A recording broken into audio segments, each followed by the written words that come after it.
what did I do wrong and why did I deserve this kind of outcome, or why this video showed up in your feed. The following message might be for you.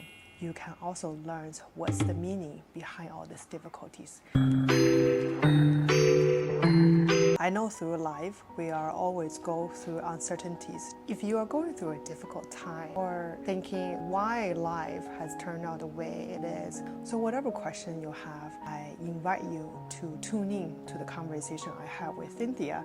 Perhaps it can shine a new light or new perspective why challenges, difficulty, disappointment, or pain and suffering that is happening in our life. So whatever that is, don't worry. You are not alone, and there is always a way out. And you said something that was quite interesting, is trying to adapt into the situation. So for example, if someone is going through really, really dark times, like since it's pitch black, you're in the bottom, oh my gosh, what can I do? What is your tip? Like, what's your perspective on that? First of all, of course, that I understand that how depressed that people will feel. Yes. Because we have all gone through that. If you have not gone through that, don't worry, it will come. You will not be spared. Yes. Because I personally have gone through times. Actually, business is relatively easier. Business has universal rules that are easier to handle. Personal life is sometimes it's not easy, especially relationships. That you can't control the other person, you can't change the other person. For me, there are also moments in my own personal life where I felt really hopeless and helpless. Yeah. So when that happened, the very first thing we do is we always feel that, okay, there's something we need to blame. And usually we blame the other person or we blame ourselves. When you are in those moments, what I started to do first was I started to write angry letters to the universe. How dare you to make this happen? Who do you think you are? Yes. Yeah. And then it's full of complaints about the universe and blame. So I wrote for 3 days at least. So after every letter I wrote, I tear it off and then throw it away. Because at least you get something out of you so that you don't get stuck here and then it became tumor or cancer. So That's it will be worse. So that's the first thing you can do. And then after that, we have to grow to know that sometimes it's only afterwards we feel that, okay, I know why I had to go through that. Now I feel very grateful for that experience. Because that experience had brought me tremendous growth. It brought me from here to here. Is such a big growth for me. Now I can say that I'm living a life that's very joyful. Joyful doesn't mean that you're happy, all the time. You will still have down times, but you are able to get out of the down times much faster, at peace with yourself and people around you. So I think if you are going the darkest moment, knowing that it's okay. Also think about that, what are you getting out of this experience? Because actually after that, I started to change my letters. It became gratitude letter. Thank you, universe. I now can see the lesson that you want me to learn. From complaining to gratitude. You just need to dig deeper to find the lesson. But sometimes we can be quite clouded by the judgments, right? Like especially for entrepreneurs, there are so many factors we can blame, like, the tariff is here, people are not spending, blah, blah, blah, all these. But how do you look beyond that to... Externally, the tornado is chaos, is turbulence. But inside is peace. So you don't get bogged down by what is happening outside. You need to find your own inner core that's not going to be shaken by anything that's happening to you. In COVID, when people are being scared or panicking, so my topic is still about voice, but it becomes that how do you influence other people? How do you inspire other people the way you speak, using your voice to calm people? So you are reinventing yourself in the turbulence times. So that's the biggest lessons that you need to look into. I think a lot of entrepreneurs, especially leaders or just the everyday person, we always do like vision boards, you know, like 5 years, I want a company to be like this, to be listed in 10 years, da la la. But you said something about mental agiles towards your vision boards. Can you give me more detail about that? It's always from your point of view.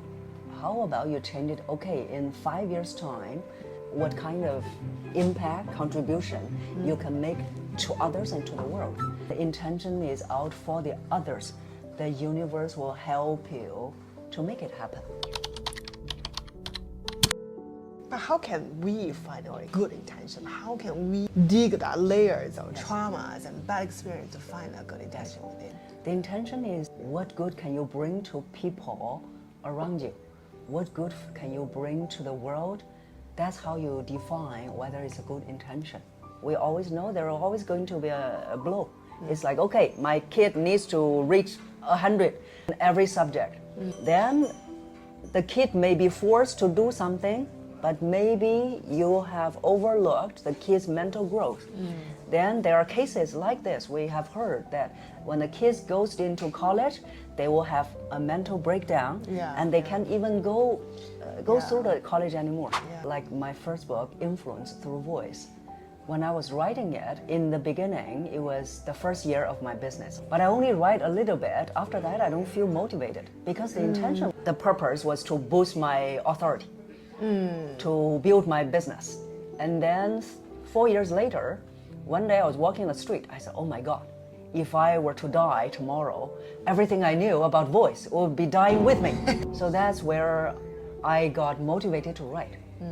Now, of course, looking back, I realized, oh, I had a positive, good intention. The intention was to leave something behind. When you had a good intention, everything will happen for you easily. So, because my intention was good. There is always saying that the road to hell is always paved with good intentions. Yeah. How do you balance that? Like for example, let's say a company. My good intention is to bring this product everywhere. You still need to think about profits. Or is that a good intention, or is it pavement to hell? So I think the intention, first of all, is not, I need to bring this product to everywhere. Is that I want to have people all over the world to benefit from this product. When you are doing good in every step of the way, things will happen for you. You have to believe in that. There's a lot of faith required. Yes, the faith. Were you ever lost? I was lost, I think, at least twice in my life. One was when I first started my business. That was when I was lost professionally. When we were lost, what do? You don't stay there. You start to learn. Find all kinds of different programs, different teachers to learn. Because we can't get out of the darkness by ourselves.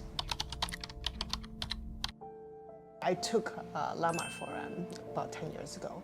So they talk about during this time is like take massive action. It could be aimlessly, like massive actions to get out of the situations. I think it seems to be aimless, but there is still an aim. For example, when I was in the dump, it's not that I'm staying there. I am taking action to find the right teacher.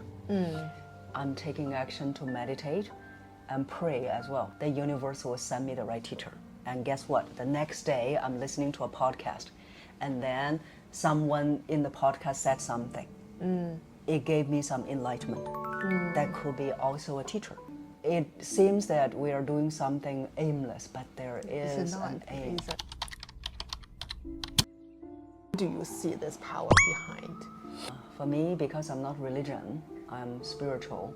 So I believe there is a higher power, let's call it universe. So everything we're going through is always there to help us grow, to evolve. Now I am living in a situation where nothing really will give me big blow. Thank you for the story. Although this one can be a little bit unusual content, but wherever you are, if you are going through difficult times or things might not go the way you want it to be, but try thinking as methods, like being grateful. This is a lesson to prepare us mentally to reach that goal or whatever vision boards you want to be. All right, if you like our video, please like, subscribe, and comment below and tell us what you think about our conversation. As always, we'll see you next time.